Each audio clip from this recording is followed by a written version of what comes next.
La Nebros non concede sconti nemmeno all'Aci Sant'Antonio che supera per 3-1 centrando così il sesto risultato utile di fila. La squadra di Palmeri si dimostra costantemente in crescita e anche contro l'ostica formazione catanese l'11 di casa fa valere la legge del Vasi, dove i locali sono riusciti sino ad oggi ad ottenere in 6 gare giocate 5 vittorie e un pareggio e sono proprio i padroni di casa a provarci con Scolaro che da fuori chiama la parata Mazzeo, ma sul ribaltamento di fronte l'Aci Sant'Antonio sfiora per 3 volte il vantaggio.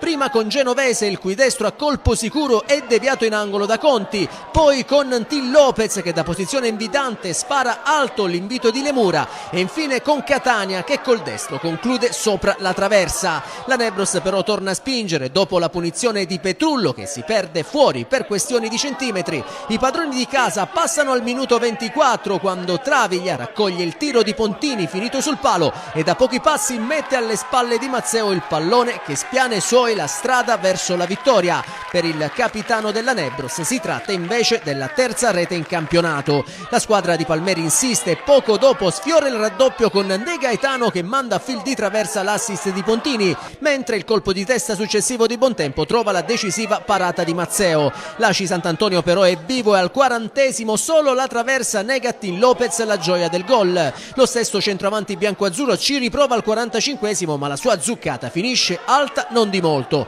Nella ripresa sono ancora gli ospiti a cercare la via del pareggio e rendersi minacciosi con il solito Till Lopez la cui botta dal limite si perde di poco alla sinistra di K, pari che i biancoazzurri trovano però al minuto 65 quando Lama su punizione disegna una fantastica traiettoria che batte Coppa e vale di fatto l'1-1. Infatti al minuto 66 la Nebros si riporta in vantaggio quando Pontini aggancia l'invito di Petrullo e con un gran sinistro da fuori area mette alle spalle di Mazzeo facendo così Nebros 2, Aci Sant'Antonio 1 e per il classe 2004 di casa che fa esplodere di gioia i tifosi del Vasi si tratta del primo sigillo in campionato. I locali non si fermano e così dopo aver sfiorato per 2 volte il tris con Di Vita che al 75° costringe Mazzeo agli straordinari e con De Gaetano che 3 minuti dopo servito in aria da Di Vita spedisce di poco sul fondo, la Nebros chiude i conti all'85° quando il neoentrato Guadagnoli riprende il servizio di Giaimo e con un chirurgico diagonale fa secco il portiere siglando così il gol del 3-1 per i suoi e che gli vale come prima rete in campionato.